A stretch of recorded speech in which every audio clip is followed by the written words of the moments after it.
Unspeakable, The Tulsa Race Massacre by Carole Boston Weatherford. Illustrated by Floyd Cooper. Once upon a time, near Tulsa, Oklahoma, prospectors struck it rich in the oil fields. The wealth created jobs, raised buildings, and attracted newcomers from far and wide, seeking fortune and a fresh start. Once upon a time in Tulsa, there was a community called Greenwood. The residents descended from Black Indians, from formerly enslaved people, and from exodusters who moved west in the late 1800s, fleeing the violence and racism of the segregated South. Once upon a time in Greenwood, there were some 10,000 people living in a 35 square block area. Train tracks divided the Black and white communities. Segregation laws called for separate neighborhoods, schools, phone booths, and railroad and streetcar coaches. Unfair tests made it hard for Blacks to register to vote, and laws barred marriages across racial lines.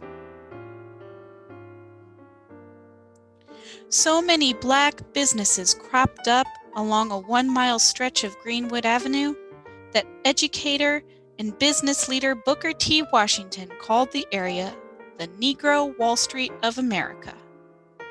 The name later became Black Wall Street, and the community kept thriving.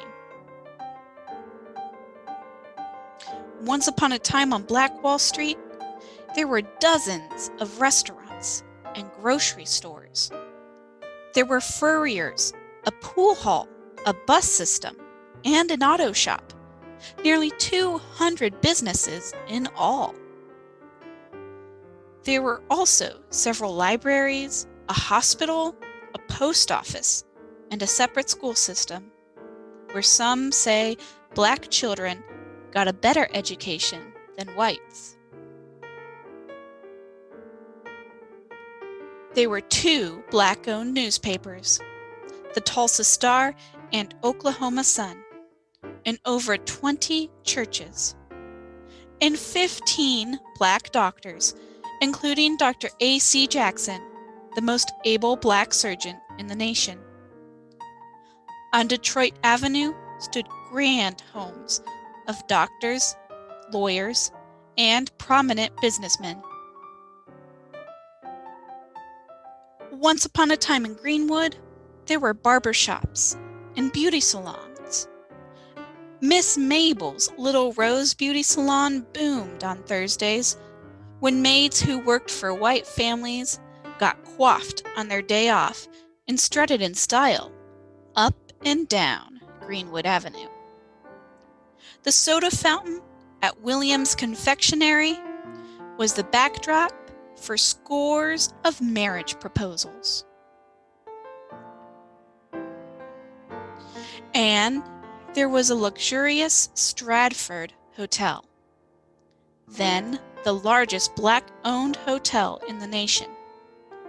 Black guests were welcome there, even as they were barred from Tulsa's white hotels. Once upon a time in Greenwood, there were 2 movie theaters, including the 800-seat Black-owned Dreamland. There were even 6 privately owned airplanes. But in 1921, not everyone in Tulsa was pleased with these signs of Black wealth. Undeniable proof that African Americans could achieve just as much, if not more than, whites. All it took was one elevator ride. One 17-year-old white elevator operator accusing a 19-year-old Black shoeshine man of assault for simmering hatred to boil over. With the accused man in jail, the white-owned Tulsa Tribune newspaper ran a headline prompting readers to, quote-unquote, nab him. Fearing the man would be lynched, killed by a mob before his trial, 30 armed black men rushed downtown to his rescue. At the jail, they faced off with 200 armed whites. On May 31st, 1921, one day after Memorial Day, a holiday honoring fallen soldiers, skirmishes between the two groups left 2 black men and 10 white men dead. But the worst was yet to come. Unable to get to the jailed suspect, the white mob sparked rumors that the black community planned to attack.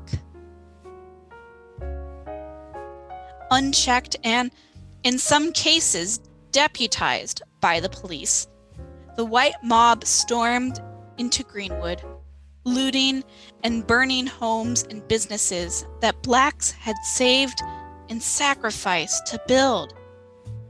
Threatening to shoot, the mob blocked firefighters from putting out the blazes.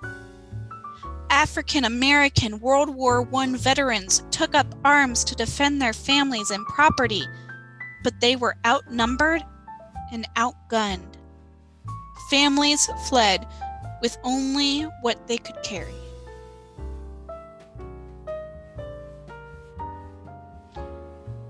Once upon a time, in Greenwood, up to 300 black people, including Dr. Jackson, were killed. Hundreds more were injured. More than 8,000 people were left homeless. And hundreds of businesses and other establishments were reduced to ash. The police did nothing to protect the black community.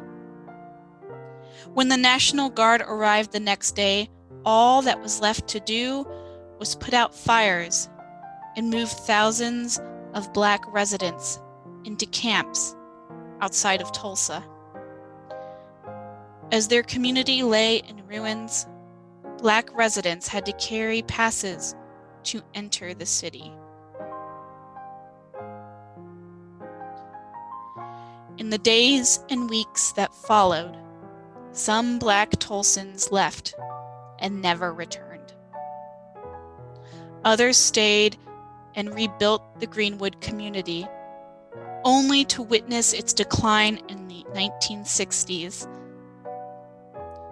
For decades, survivors did not speak of the terror. 75 years passed before lawmakers launched an investigation to uncover the painful truth about the worst racial attack in United States history.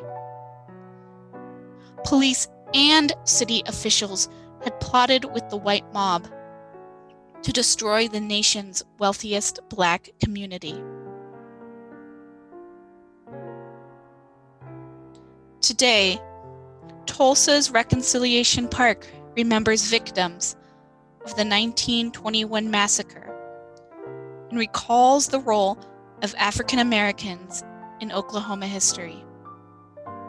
But the park is not just a bronze monument to the past. It is a place to realize the responsibility we all have to reject hatred and violence and to instead choose hope. I wonder if you've ever heard this story before. And I wonder what other stories are out there that we have yet to hear.